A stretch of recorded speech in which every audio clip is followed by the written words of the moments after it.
Ole Anderson is the sole holdout after the Briscoe brothers and the other shareholders sold their shares to Vince. And with the acquisition, Vince got the 6:05 p.m. Eastern Saturday time slot, and Ole would join forces with longtime NWA sanctioned promoters Fred Ward and Ralph Freed to start a new company called Championship Wrestling from Georgia. Ted Turner would give Ole and these guys the 7:30 a.m. Eastern time slot on Saturday morning on TBS, and the program, which you're a part of, would actually go on to outperform Vince McMahon's revamped World Championship Wrestling in television ratings. So Vince took his brand of wrestling from New York, brought it down south, and as it turns out, these fans spit it right out. So Ted, that makes me want to ask you, what do you think it was about Vince's program that these Southern fans just could not get behind? Well, here's the thing, because I remember the first time I went to New York, and I'm thinking, oh gosh, this is New York. They wrestle in Madison Square Garden and everything. I'll be honest with you, I was shocked at how bad the matches were. I mean, when I say bad, I mean, yeah, they didn't look, what you're doing is you're trying to make something that's a work look real. Mm-hmm. And the nicest way I could put it is that, a lot of those matches I was watching didn't look real at all. I mean, there were just, shots that were obvious and shouldn't have been and what have you. And, I don't know, that may be, because of, and I can't remember, did Vince bring his own talent in there? I must have, because I stayed with Ole.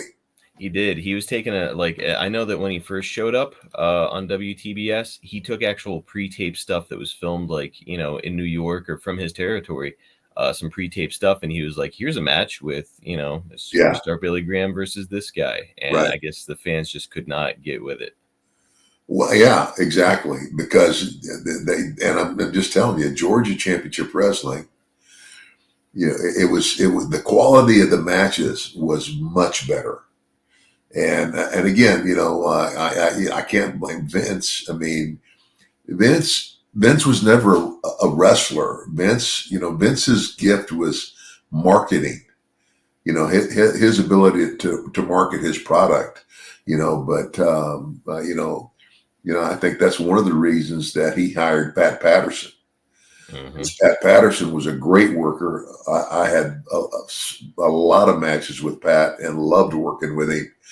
And, Pat became, when Pat joined Vince, that's when it got better. The talent, the matches, everything.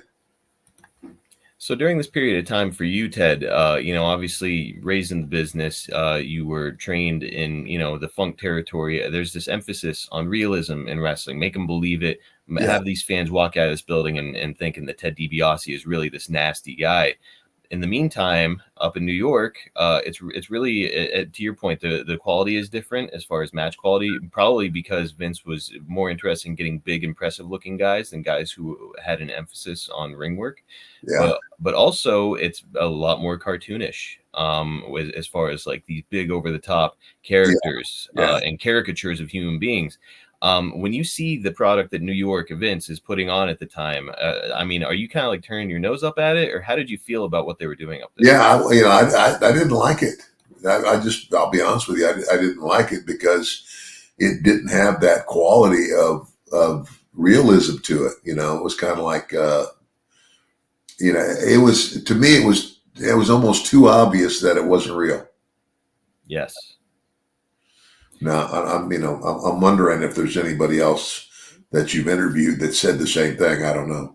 Well, as a matter of fact, I'm glad you brought that up because it's not an interview that I've done, but I also work with Arn Anderson on his podcast, Arn, which, by the way, if you guys haven't heard it, it's phenomenal. Arn's a great storyteller. Go out of your way to listen to that one.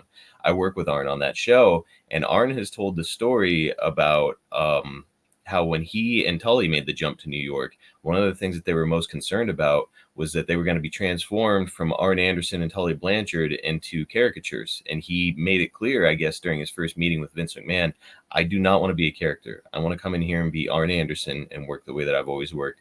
and Vince assured him, yes, that's going to be the case, which is why, they got the name the Brain Busters when they were up in New York, but they didn't change anything about who they were as characters.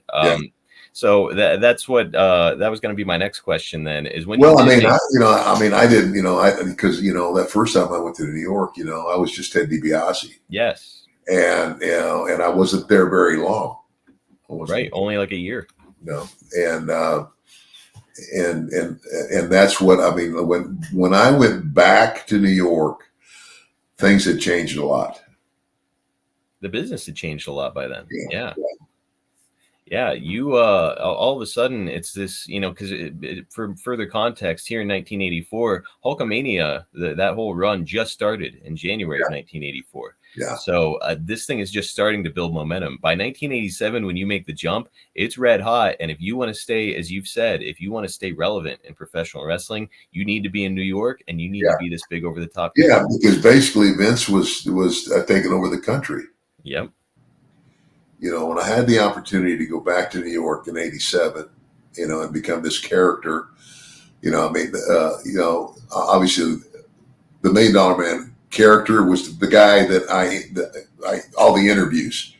But when I got in the ring, nothing changed about my work. Mm-hmm. I mean, I was always going to work the way I should work. And I did. So. And you've just got a more cartoonish presentation. And if you're going to have one, boy, the $1 Million Man's a great one to have. So worked out pretty well.